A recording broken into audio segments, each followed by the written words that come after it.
we're live. And we're live. Live on air. I don't have the voice for that. Ben, you do. WKRP in Cincinnati. Oh yeah, Brian really has the voice for it. what about the robot intro? Oh, Ted, can you pull that up possibly? I not for this week. Oh, come on. Well, Why? I don't know where it is because it has to be done as a video. Oh. Yeah. Hello, you are all audible. Mark is calling an audible there. Yeah. It's too bad they don't let you Is just throw audio straight in here. Yeah, I know. That doesn't make any sense. Yeah. I guess you can share the screen and play it using, that's how you would do it. So if you played it in a browser, then you could share the screen and pump the audio through that way. It doesn't feel the same, I know. We'll do it next week. Next week. I am kind of anxious to get that one out just to, I worked really hard on that for 5 minutes. It really made me, I don't want to spoil anything. I'm not going to say anything else about it. Okay. All right. We've got people in the chat that we're teasing them right now about the new intro, but we're going to make them wait another week. And while these two feedbacks are incredibly long, I would like to try to get through them if we can. You want to do them on the front end? Yeah, why not? That's great. It's gonna be a lot of reading. It's gonna be a lot of reading tonight. You do the one you just mentioned, and I'll do the one that's a little bit older. Okay.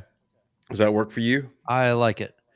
I like it too. And while I'm doing the one that I'm doing, you can be on the sidelines there, taking the previous one and seeing if you can cut out any sections of it to try to make it because that one is quite long. It's fantastic. I'm so glad we got it, but it is quite long. So maybe there's some logical cuts to make.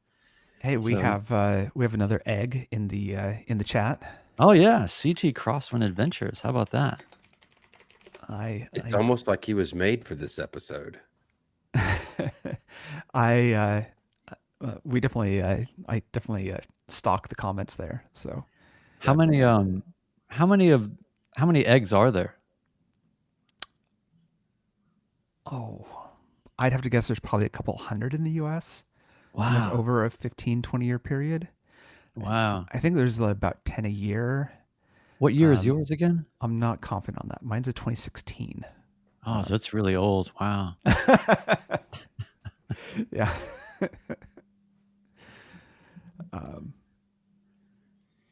Well, we want to get the show going. Yeah. Let's do it here.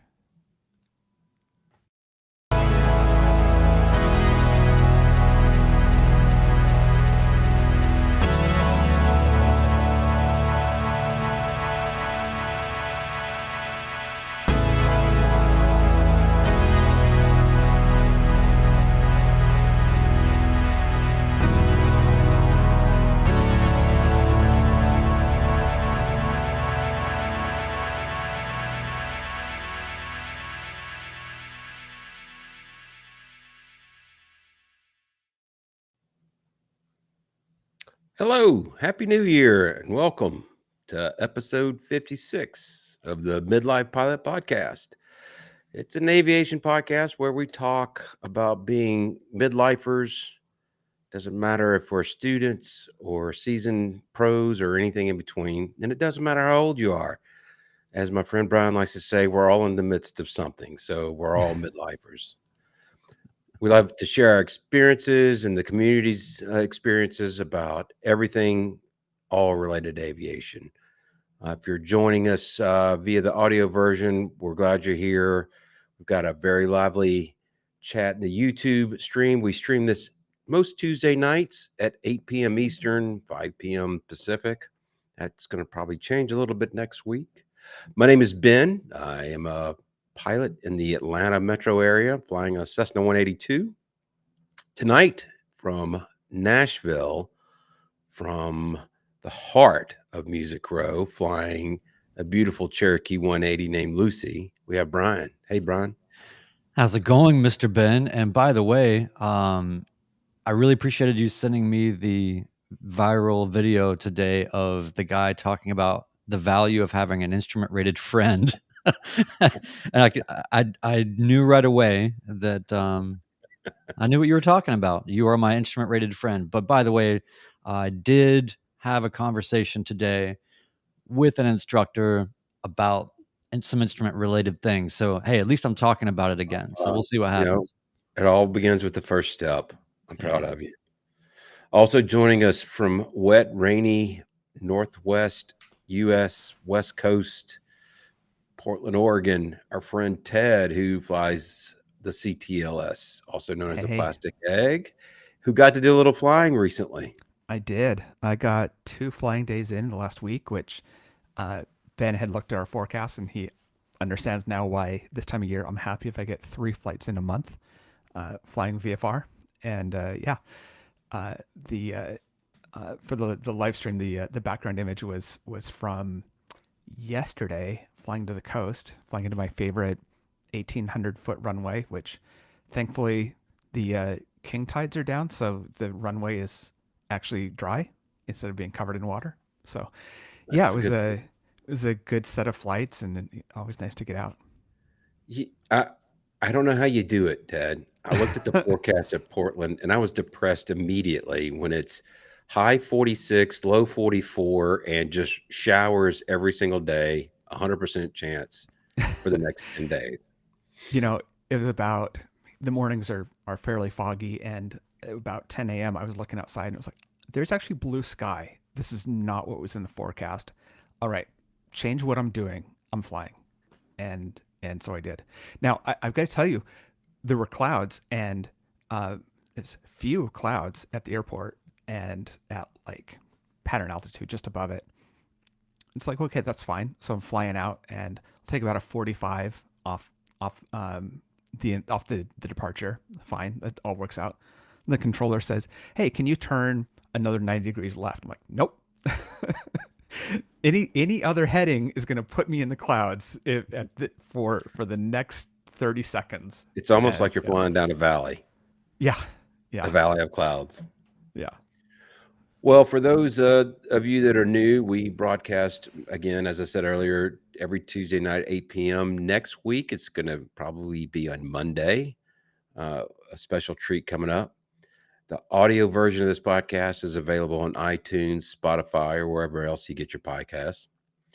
Feedback is something we love. We're going to read a few emails we received.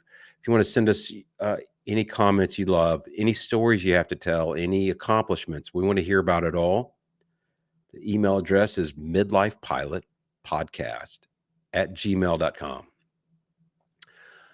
Don't forget, our merch store is back open with great items. The link to the merch store will be in our show notes, or doobly-doos, if you like it. And hit the like, the subscribe, the follow. You can support us on Spotify for as little as 99 cents a month. Speaking of which, we've received 3 new supporters since our last episode. I want to thank Sean W., Gary M., and Scott M. for pledging to follow us and supporting the show. It really is making a difference. None of us are going broke at this point in time, thank God. But it does cost, in all seriousness, it does cost money to keep this thing going, and your support really helps us. And 99 cents a month, that's just one little, while you're waiting for your sandwich, playing a few rounds of Galaga or something, right? Like, it's not. Do you have any Galaga machines? Galaga. Yeah, do you remember Galaga? That is a great midlife reference. That was my go-to video game. Me too. Yeah. Did you know the cheat code where you could they would never fire at you? No. I was like super into it. We don't need to go down that road too far. Now, wait, is this in the challenging stage, challenger stage, whatever is it in one of those stages? No, it's in just for the game. Just for the entire game. Whoa. You could roll the high score over. You could really play it for 3 hours on a quarter. How did I not ever know that. I was a geek at one point in time. Why don't we get back to the feedback? Brian, do you want to start us off with the first one? Yeah. So, and by the way, we love getting the feedback. Some of them have been rather lengthy, which is great because we do read it and we all appreciate it. But for the sake of time for us to include it, we're going to have to truncate some of these things, kind of like, you know, how Ben does his checklists. So what we have here is Jim G. Thanks for this email, and I'll just I'll get to the main points here. And sorry for having to cut some of this out, and sorry to the live audience for watching us read. Remember, this is primarily an audio podcast. So, good evening, midlife folks. Your discussions are super relevant to me. I grew up next to the airport in Juneau, Alaska. He goes on to talk about family and flying paragliders and a lot of neat things. And then he says, I really enjoyed immersing myself in the learning and the flying process. Like, for example, studying crosswind landing techniques in the morning, then renting the airplane and practicing that exact thing in the afternoon. It was amazing. And I don't think I would have gotten as much out of it at a younger age. I think a lot of us can relate to that. In 2016, I had to put it all aside for a career and family reasons. I'm now 55 and trying to find a way to shoehorn flying back into the picture. I've remained obsessed with the dream by reading aviation safety cover to cover, listening to podcasts such as yours, Opposing Bases, Aviation News Talk, APG, etc. We live in Boise, but also spend time in McCall, Idaho, and Sedona, Arizona. That must be really nice. I would love to be able to use an airplane as an option for travel between these three places. The more I learn about the challenges of flying in areas with remote high terrain and weather, as well as the costs, the more it feels like a daunting move. However, your discussions give me hope that this will someday be possible. Sorry for the long email. Just had to get it out. You don't have to use the whole thing. We didn't. Thanks again for the great podcast. I look forward to every episode. And he says, to end here, he says, also, I just wanted to let Ben know that sadly it will be impossible for him to win the AOPA 170 because I'm going to win it. Just saying. So that's really great. And I think that I really appreciate the sentiment of being immersed in the learning and just enjoying the process. And I think that while anyone at any age can have that experience with aviation, I do think that is perhaps more of a midlife attitude or way, because you just are grateful for the opportunity and the time. And it's nice to have a new challenge because, like we've said, most of us are already doing maybe for a living what we're already pretty good at. And we haven't been really terrible at something or starting from the bottom of something in a long time. And so I really appreciated that. And Ben, you're gonna have to work out this whole sharing of the 170 with him. Did they give that away yet? I'm watching the website daily. I have not seen it yet, so I don't think so. I think Okay. it's supposed to be later this month, and I think so too. they surprise people by showing up at the person's airport and giving it to them. Kind of one of those I don't know, coming to your door with a big check, but it's going to your airport with a nice plane. Ed McMahon shows up with a 170. So anyway, that's all I wanted to say. Is just I really appreciated the attitude about it, and as far as his challenges, maybe Ben, you might have some insights on, or maybe you also, Ted. One of you guys might have some insights on the challenges of flying in those areas and what maybe we can suggest or point him towards. Well, I wanted to point out a couple of things in there first. He started in Driggs, Idaho, which is eastern Idaho, in a 172 XP, which he says is complex high performance. So tell me, is that the variable prop and over 200 horsepower? What is the XP? The Hawk XP. Okay. Yeah. Okay. Was that one that there's one over at Tullahoma? Yeah. Somebody was okay. Yeah. And then he said that he moved to Nampa, Boise area, and switched to a regular boring 180 or 172. Nampa is my favorite Idaho airport to drop into because it has unleaded gas, They have a nice little restaurant there, and the the airport code always cracks me up because the town is Nampa, Nampa, and the code is MAN. So they switched the MAN thing, which I don't know. In my brain, it kind of works out well. Kind of cracks me up. But he's talking about flying from Idaho to Arizona in on that same, it's the Utah corridor that I've done twice now. So I don't have a ton of experience at it, but it is in the range of things that you can do as a midlife halfway decent pilot. Well, and to his comment of learning to fly in a high performance, it took me a bit.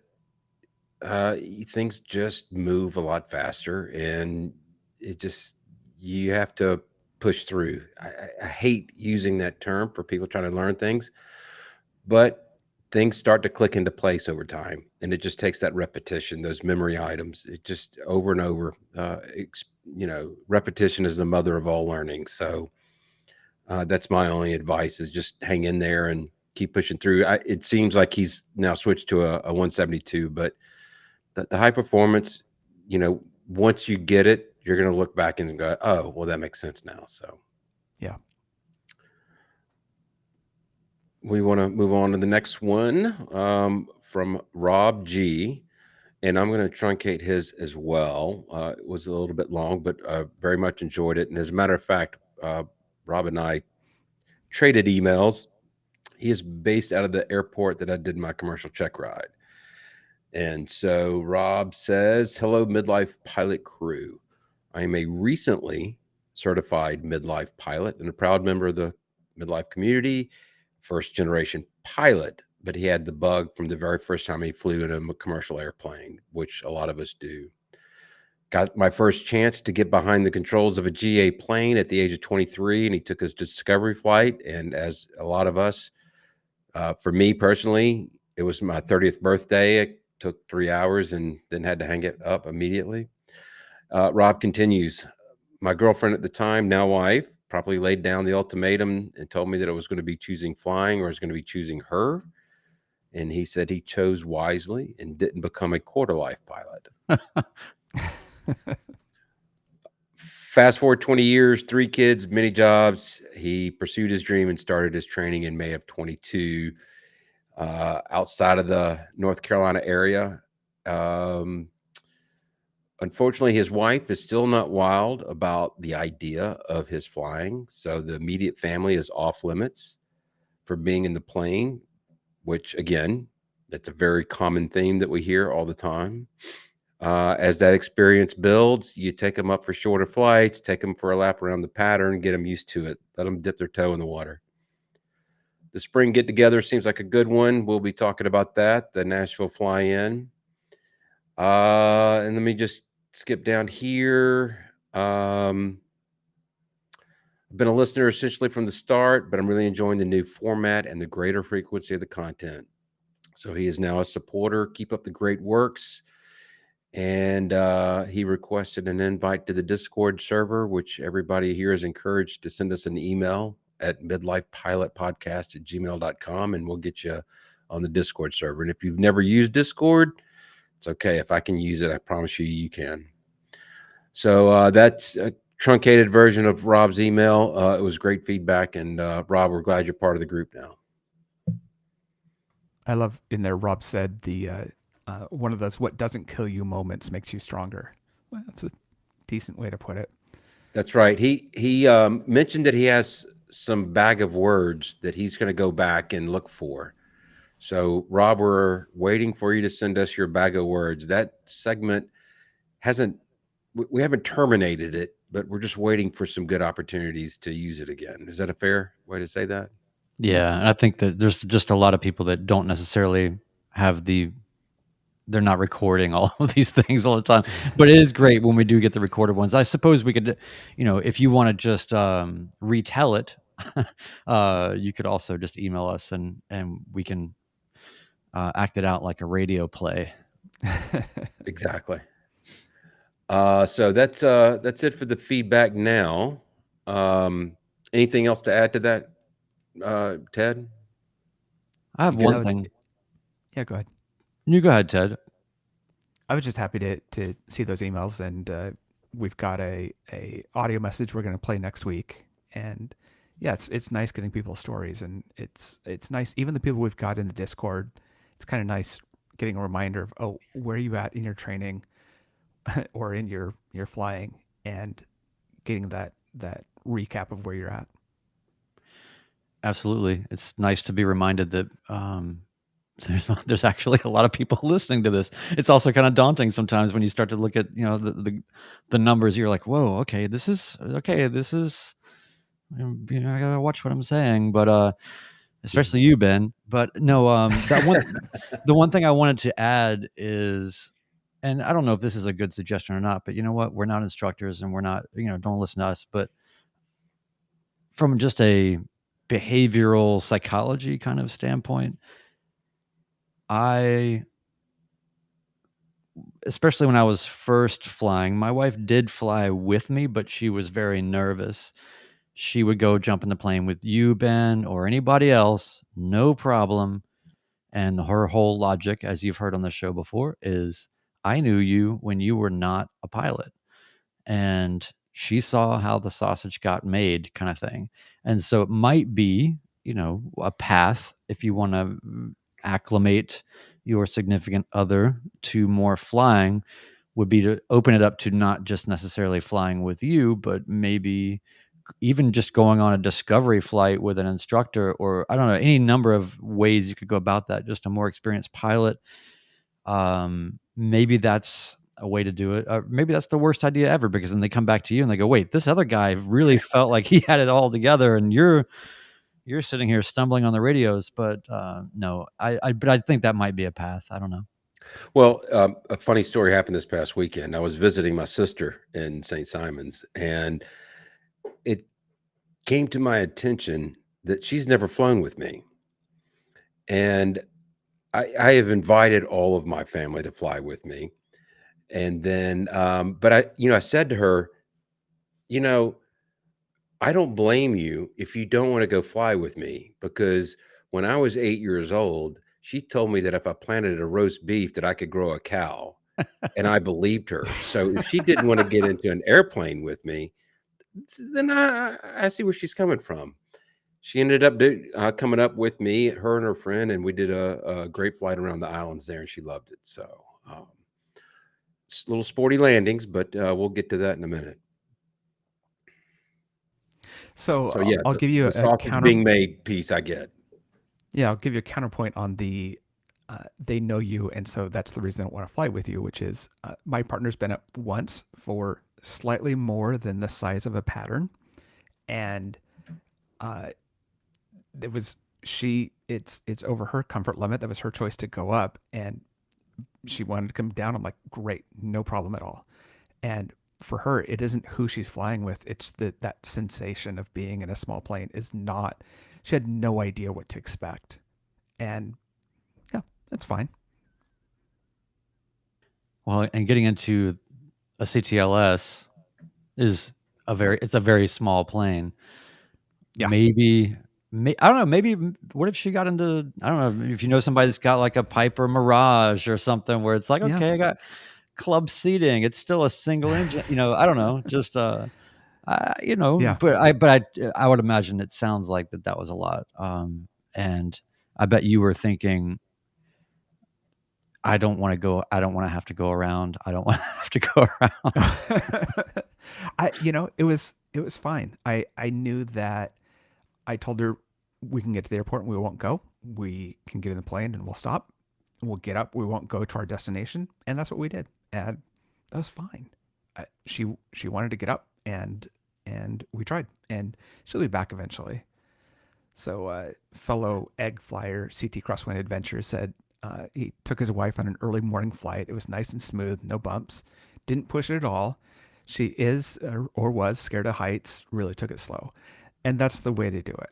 Is start very cautiously with someone. Don't start showing steep turns and stalls on the first flight.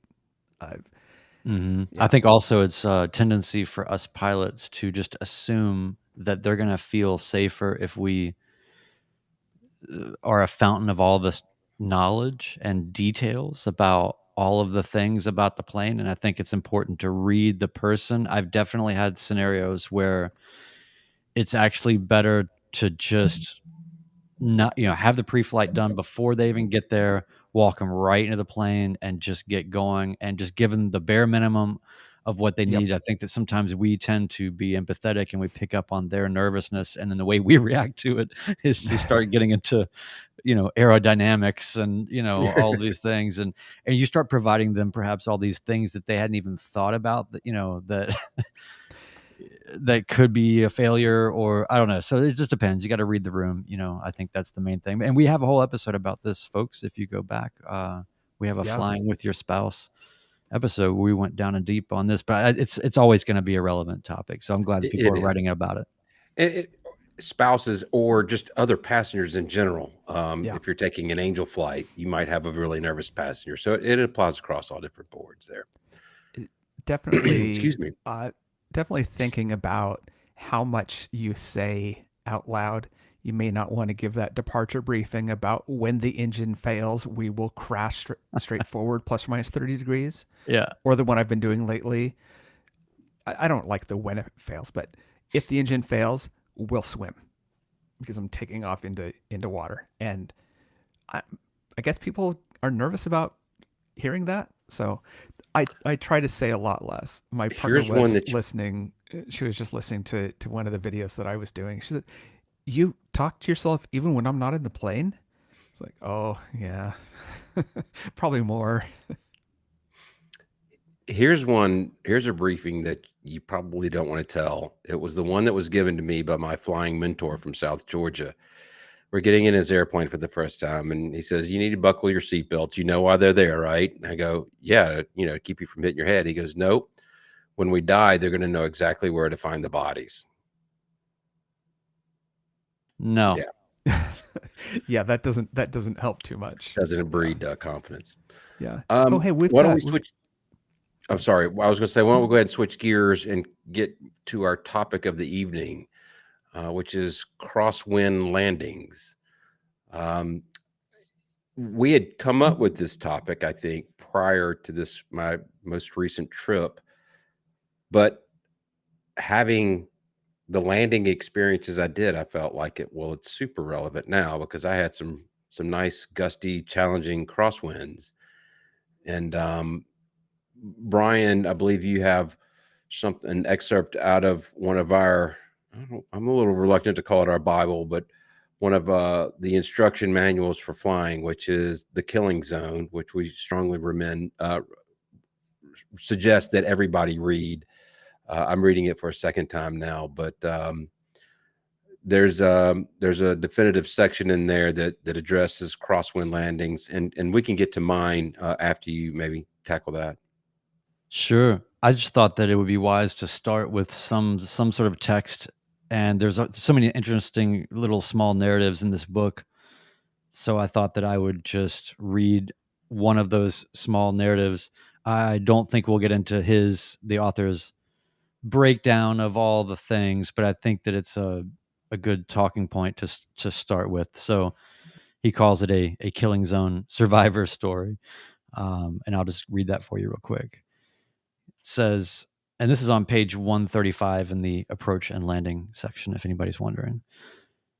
My time in the zone was a rather uneventful one, except for one instance. I had accumulated about 124 hours of total time, thought I was a pretty good VFR pilot. This particular flight was one where I would not only build total time, I would also satisfy the long cross-country requirement for my commercial certificate. I was flying a Cessna 152, and I remember it was equipped with long-range tanks. Having flown from Kinston, North Carolina to Roxborough, where I would pick up my wife for a day trip to Hilton Head, South Carolina, I felt confident about the trip.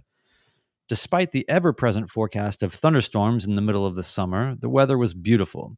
My wife had not flown with me much, so I wanted to make a good impression. Right? Here we go. I pointed out the visual checkpoints along the way. She was duly impressed when the island came into view. Gosh, Ben, this is almost going to be your story. So he says, I could tell that the wind was noticeably steady, onshore breeze. The runway at Hilton Head runs relatively parallel to the shoreline, so this presented a crosswind from my right as we were advised to land on runway 3. The runway is lined on both sides by tall pine trees. Even though I had set up the landing well, tracking the center line and the whole time using the side slip method, I did not count on the trees as being such a good windbreak. Right about 20 feet above the ground, I suddenly lost all of my wind. I also lost my concentration. This led to my having too much crosswind correction for the actual winds at the runway level, and I was not quick enough nor experienced enough to compensate. We touched down more sideways than I ever had before that day or ever since. It was ugly. I never had heard such a squalling of the tires nor been thrown sideways in the seat. As I looked up, I could see that we were heading for the runway lights off to the right, so I kicked hard left rudder and simultaneously mashed the brakes. The tires chattered with protest, but we stopped without hitting anything. Both of us, shaken from the experience, we taxied to the ramp where someone asked us if the crosswind was bad. I just smiled sheepishly and said, yeah. So this was a former student of the author who now flies for a regional air carrier and has written several books of his own. And the author notes that his experience was not significantly different from some of the sample accident reports. In this case, this guy, Phil, he did not lose control to the point where the airplane ran off the side of the runway, but others have not been as fortunate. It's ironic. When you're close to the coast, you have a lot more opportunity for these experiences. I first want to start out saying it doesn't matter if you've got 100 hours or if you have 990 hours. Landings are tricky. No two are ever the same. And when it comes to crosswinds, you've got to keep doing them. It's I'm very fortunate to live in an area where there's 4 airports, and each of the runways at these 4 airports are oriented in different ways. So you can find a crosswind on any day of the week as long as there's wind blowing. And I've taken advantage of that. What was interesting for this trip to St. Simon's this past week, I have it pulled up, and it's got 2 runways, 2 paved services, 16 and 34, and runway 22 and 4. And the big jets, the heavy irons, were coming in on 22, and I was following in behind them. And there was a couple of airplanes coming in on runway 34. Now these runways do not intersect, so it's legal to land on both of them. They're completely separated. So as I'm on about a 5-mile final, and I just listened to the ASOS the second time, and the winds were it was like 260, 14 gusting to 24. When I got to the 5-mile final, it was 300, 14 gusting 28. So I called an audible and flew over runway 34, entered a left downwind, and into the pattern. What I didn't anticipate, and I'm glad I have this experience because it's not the end of the world, but I was high and fast, and I needed to get down, so I used full flaps, which I don't normally do in gusty conditions. But and the gust factor, was almost 10 knots.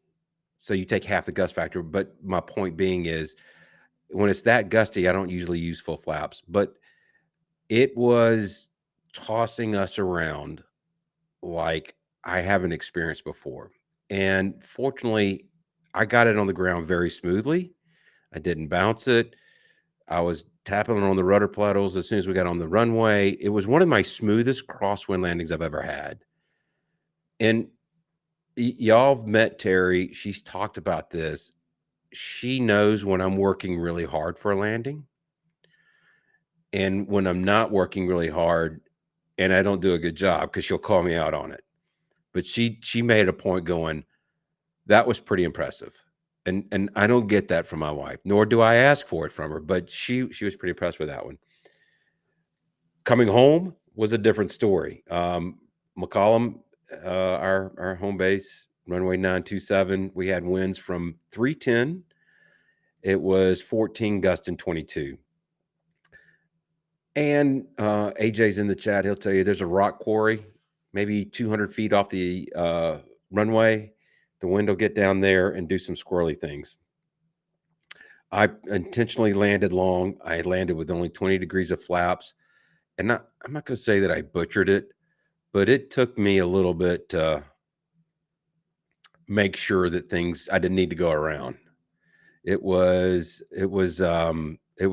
sweating bullets on that one. And again, rightly so. My wife said that one wasn't as good as your last one. She was very kind about it. But I tell these stories so I'm at 992 hours and I still struggle with this. No two are going to be the same. It's okay to talk about it. It's okay to say, that wasn't good. What can I do better? And go out there and practice them. My personal minimums, are what the max demonstrated crosswind for our airplane is, which is 15 knot crosswind component. I've landed in that and I feel comfortable with it, as comfortable as you can be in any crosswind landing. I am watching that on my weather brief as much as I'm watching for icing, as much as I'm watching for thunderstorms, as much as I'm watching for anything. It's one of those things that I don't care how much I practice it, it still makes me nervous. I learned on a small field, as I say a million times, but this short field with tall trees and everything else set sideways in a valley, and it always had such weird winds. I was so happy to get to my big airport with crossing runways, and so I had some choices there, and yeah, but I still like going out and practicing. And in fact, the next two videos I'm working on are both wind related videos, and I guess part of it is I don't expect that the landings are going to be pretty, right? I'm happy just to get it on the ground in the correct direction and do a decent job at it. I guess it's there. It's a different goal.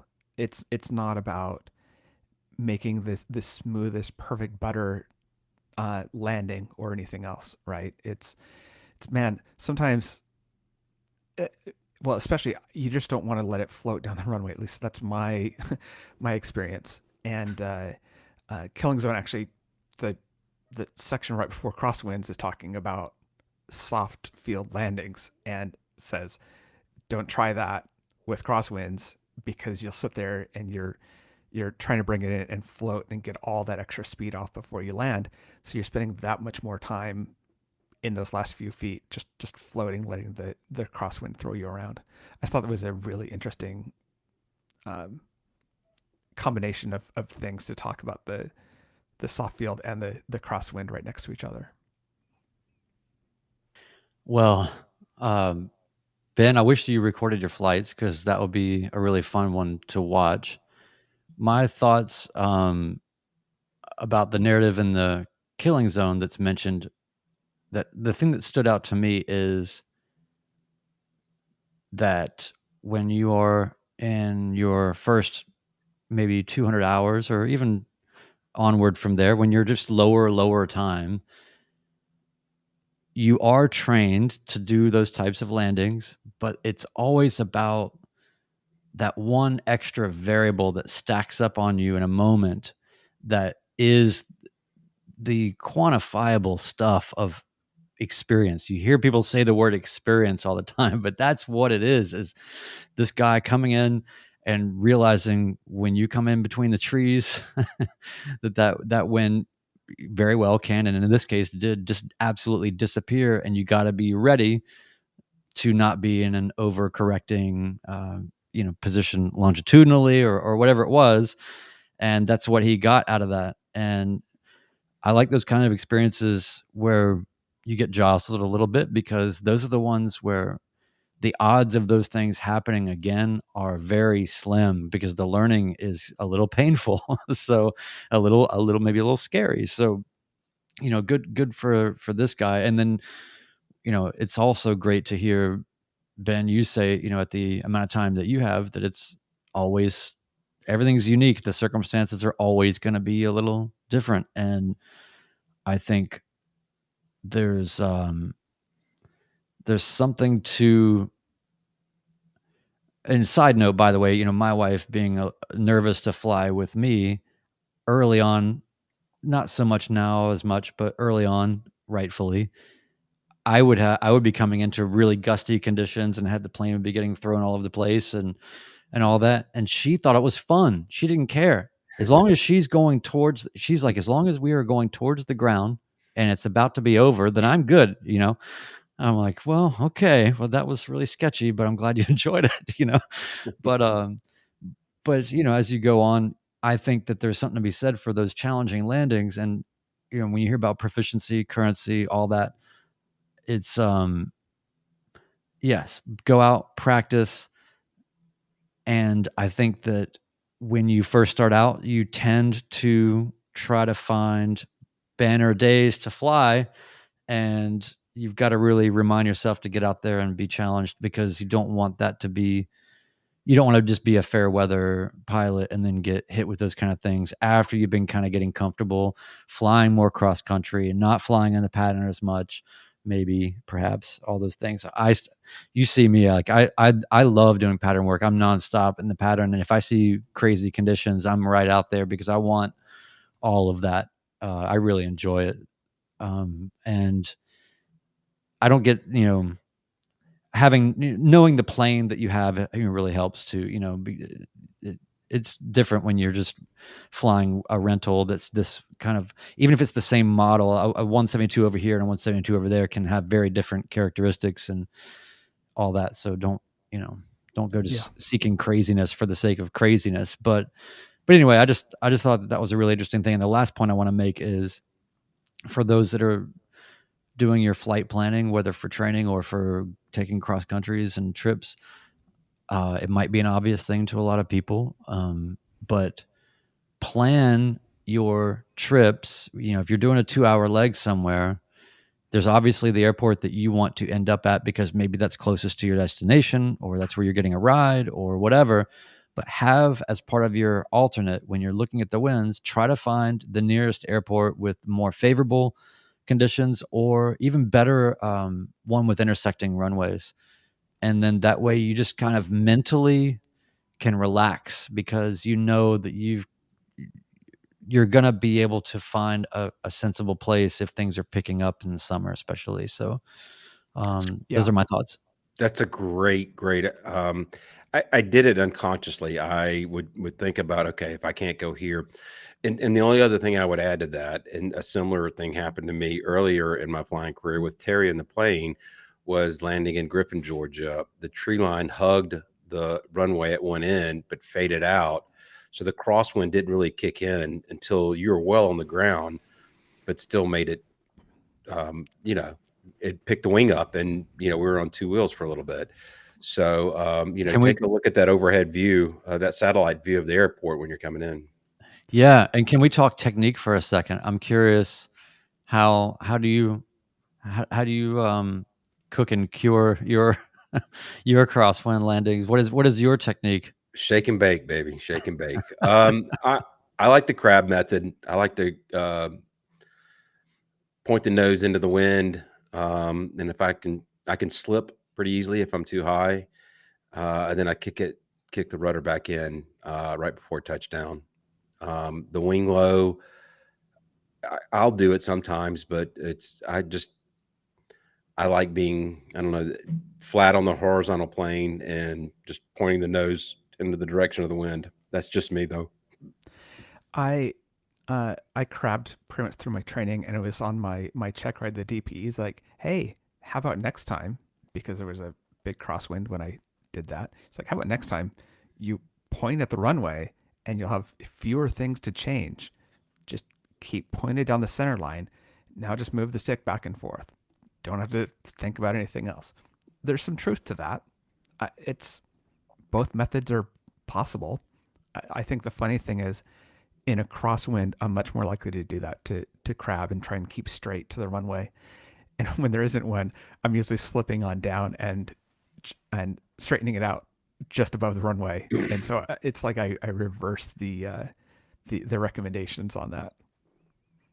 I feel for me, oh, and by the way, side note for the audio audience, the live stream, we're putting up people's comments here, and the OG midlife pilot has chimed in, and he had a little comment saying Ted looks like he's sitting so still that if his map wasn't flashing in the background, I would swear his video was frozen.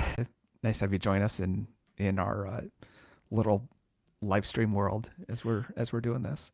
Yeah, and so one quick technique thing, I think Ted, okay, we are not CFIs. We are not qualified, and people. We can't even really podcast. Hang on a minute. Much less Hang fly. on a minute. Let's. I'm gonna cut the podcast here for a second because they're saying everybody's. Oh, okay. Oh. They were saying we were like all frozen and stuff. And Oh, so good. I wanted to actually like cut the podcast and make sure that So, we're not. Yeah. Is it possible that midlife pilot, OG midlife pilot Chris, is hacking? Yeah.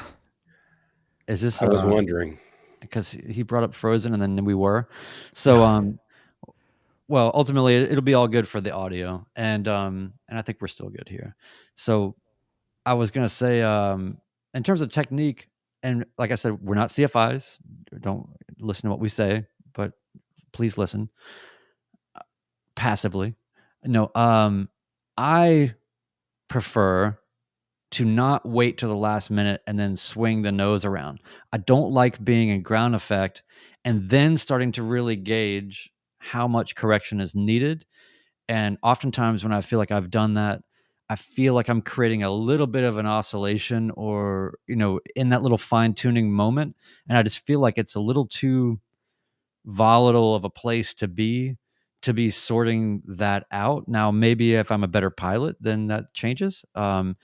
But ultimately, for me, I like really focusing even 2 miles out, a mile out. I'm dead focused on longitudinal alignment and center line, and I'm already fully in on the rudder, on the slip to gauge, so kind of like what you were saying, Ted, right? Where it's like, let me just go ahead and just dial this in, and then I'm just rolling things back a little bit as I go. But I'm in a little bit more of a static state of flying, I suppose.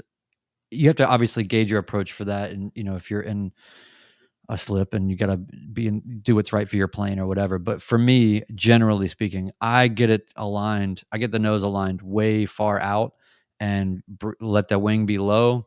It took me a minute to get used to doing that in a low wing because I was paranoid about sort of coming in at an angle like that. But when I started to realize how absurdly pitched or whatever, like I would have to be to hit the wing, it would, it's not going to happen. So anyway, that's how I do it. I don't like to swing it around there at the last second, but yeah, who am I? Well, let me do it. I'm inspired by the. I'm sorry, Ted. Let's do a quick go around the table here. Ben, you said your kind of crosswind limit now with 1,000 hours is 15 knots, which is what the plane's rated at. What was your limitation, either imposed or on you as a student? It was 10 knot crosswinds as a student. Actually started out, I think, at 7, and then that instructor left, and for whatever reason, they bumped it up to 10 knot crosswind. That was my limit. Brian, what were your limits as a student and as a young pilot? At the point of check ride, my crosswind limit or minimum was 9 knots, I think. And then I pretty quickly after getting my certificate, went out and in one of those kind of perfect, consistent, direct crosswind days and pounded out about 9 or 10 landings with about a 10 or 11 knot crosswind. So I raised my minimum. That was the first thing I ever raised on my own, and made it, I think, 10 knots. And then, and then now I'm also at max demonstrated for the Cherokee. So yeah, I've felt now the absolute most of what can be done, and I wasn't deterred, by that. I feel like the risk goes up at that for sure when you're landing with those real strong crosswinds.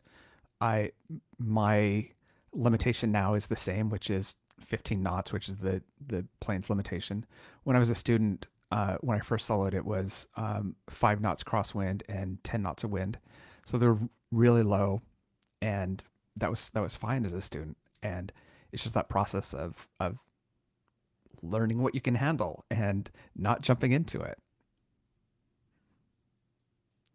So Yeah. So anyway, I thought that was interesting. Is we've all kind of raised ours in over time, but certainly not one of those where you're like, well, it's a nasty day. I'm going to go right out of my check ride and try this, hit full send and do it.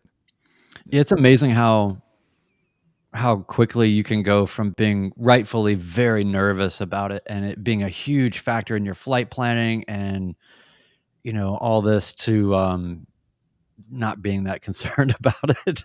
Even the gusts and all that. I mean, it doesn't mean like don't take it seriously. I'm just saying, if that's the benefit of doing the seeking those opportunities to practice. And I want to read this thing from Biff real quick, and then we'll get on to the next bit here. But Biff says, my check ride is coming up and current forecasts are 8-ish knots, but basically direct 90 degrees. The soft and short field are concerning to me. I hope that is not what the conditions will be. My thoughts on that are you'll be fine. Just do what you're trained to do. And in all honesty, the difference between maybe 6 knots and 8 knots is going to be, I would say, fairly negligible. And in some cases, at least for me, the more pronounced the effect of the wind is, it's actually easier to work with. It's the things that kind of get me are the weird variable winds and all the so I have more trouble with like a variable 5 knot wind where you kind of don't really know where it's coming from than a direct, clear, consistent crosswind of almost any speed. So maybe just look at the bright side on that, in that aspect of it, just to say that it could actually end up being better for you in a certain way.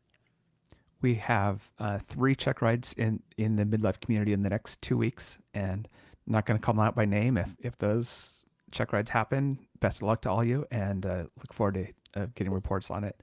This time of year, it's a lot tougher because of weather, but really happy to see people doing that.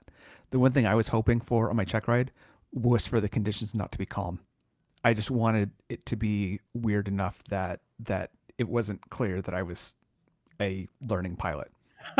So I have something to blame it on. Yeah. It's like you want to take a driving test in the ice. Yeah, exactly. Yeah. So anyway, as we wrap that up, it's such a great topic, but it is. And I want to echo your comment for those that are in our midlife community and part of the Discord server, which we can send you an invite when you email us at midlifepilotpodcast@gmail.com.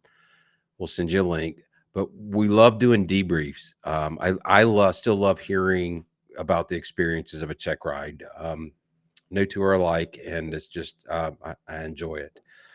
Speaking of sharing experiences, how's that for a segue?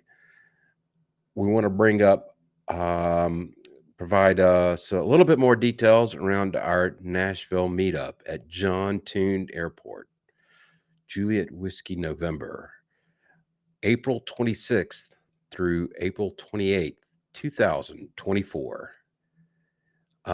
We are making progress. I think it would be a fair way to say it. We have a website, and I'm going to ask Ted and or Brian to remind me the website URL because I'm drawing a blank at the moment. The link to the website will be in the doobly-doo. Oh yeah, Yeah, just because it's not an easy one. there are a lot of details in there. We've gotten a lot of interest, and at this point, we've just asked people, "Hey, what's your interest level?" And it's almost over 40 people now, I think. Some flying in commercially, some of them bringing their own airplanes. But we are in the process of securing 3 Airbnb townhomes. This will have at least 12 separate bedrooms, and all the buildings are connected. So we're basically creating a midlife compound, if you will. I believe we have 6 people that have basically committed to join us. We're expecting the cost to be between $70 to about $100 a night. Now, we're still working on the exact details, deadlines, and things of that nature. If we can get these rooms filled up, we have another building that's also connected to these with another 3 bedrooms. Listed on the website are nearby hotels if you prefer to stay there, which some people have. What else, Brian? Well, I just want to say, first of all, it's going to be awesome. And so people should come. Granted, we're just doing this thing, and you guys do. If people show up, great. If half the people of the 40 show up, that'll still be absolutely incredible. We are so overwhelmed with the response already that I don't even really know what to say about that. But I will say that the area where the compound is it's on the main strip here, actually, in my neighborhood, which is just a couple miles from John Toon Airport, which is where everybody's planes will be, and where we'll be going out on adventures and to local attractions and such, all detailed on the website. So I'm just saying it's going to be a really good time. And I think that there's going to be some people that are here strictly for the fly in. Then there's going to be other people that are maybe here with their family. And then the pilot person will go hang out with the pilots, and then the family will go do Nashville things, or, there's any number of ways to do this, but I just think it'd be great for everybody to try to get to Nashville on that weekend, and let's meet up and have some fun. And we've done this once before in Nashville, and it just worked out great because there's just so many facilities and resources and things all very close to the airport. At the compound, you'll be able to walk to coffee, walk to get crepes, walk to the bars, walk to the restaurants, whatever you want. It's all right there. And then I think Ben will probably be, cooking for everybody and doing laundry and all that kind of stuff. So, but no, so, we're trying to balance the administrative responsibility of it and creating something for people to come to, at the same time trying to stay completely clear of all of that sort of responsibility. And you know what? People are on their own. Come and have fun. We're going to give you a few ways to do that, and then just do whatever works best for you. But it's going to be great. And flying in here is great. John Toon is a great airport. And, hey, if you're lucky, you get to see Kid Rock's plane parked there with the big middle finger on it. There's a lot of things, but anyway. And I'll go on record as saying, and Brian, you made a video about this in your library. But when we did this, I guess it was last year. I can't remember exactly when it was. We went to Tullahoma. We went to Springfield. Went to these different airports, and the flying was awesome. Flying with different people was great, but just hanging out on those rooftop bars and having a few drinks and just the conversations themselves and just hanging out with the people was worth everything. If it rains the entire time, I'm totally fine with that, because just hanging out with other midlifers is worth the price of admission. Absolutely. Absolutely. Well said. Yeah, there are things that there are some of the airports that we didn't go that I'd like to see. But the best thing is that we know that we've got a good hang, and that's, I think, what we learned. And by the way, it was a year ago, October, so like a year and a half ago. Okay, I think is when it was. Yeah. But what this is better from that one is we've got food right there, like a block away, 2 blocks away, something like that. Last time we had to drive to get to all that. And so now we're talking about, oh, how are we going to figure out transportation? It's like, you don't have to, because as long as you can Uber over to John Toon, that's the only time you're going to have to worry about transportation. So it's, yeah. And then the other thing is, if you're thinking about coming, the, we're trying to get people to pay in advance, obviously, because we're going to have to pay in advance. But again, it's only $70 a night. So you're only out 150, $200. That's an hour of flying in a rental. So that's not a bad price to say, okay, I think that I'm going to be there, and in the 10% chance that I'm not, but that's all right. So mark it on your calendars. There's a form that you can fill out. We're going to start once we nail down the details with the Airbnb folks. We'll put out some communication somehow, some way on the website to say this is what the price is. It'll be on a first come, first serve basis. And then we also have a link to the closest, I'm going to say the closest decent hotel. Brian, would that be the best way to say that? Well, yeah, it's a strange thing in this little area out west side of town. There's not a lot of hotels. There's a lot of Airbnbs and a lot of other things, but there's not a lot of hotels. And the ones that are close are maybe not the best places.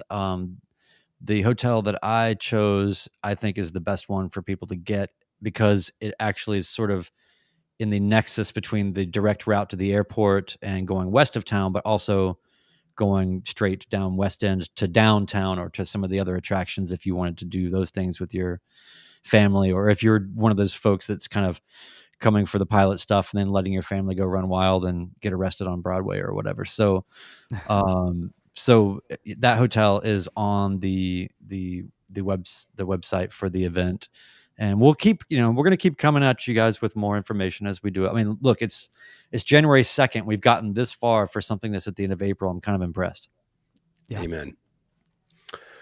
Well, I think that should do it for tonight. I do want to do or make a special shout out. Last year was a great year for the midlife pilot community. I'm blown away by the response that we've received from our supporters. We've got new folks in there tonight. The community is growing at a very nice clip. The podcast seems to be doing pretty well despite my efforts to bring it down. But I'm grateful to be a part of the community. If you can find it any way possible to make it to the meetup, it's a really special deal. So don't forget, we have merch and swag at store.midlifepilotpodcast.com. The link will be in the show notes. And I just want to thank everybody, and want to call it a night and sign off for episode 56. Good night, everybody. Thanks for joining us. Thanks.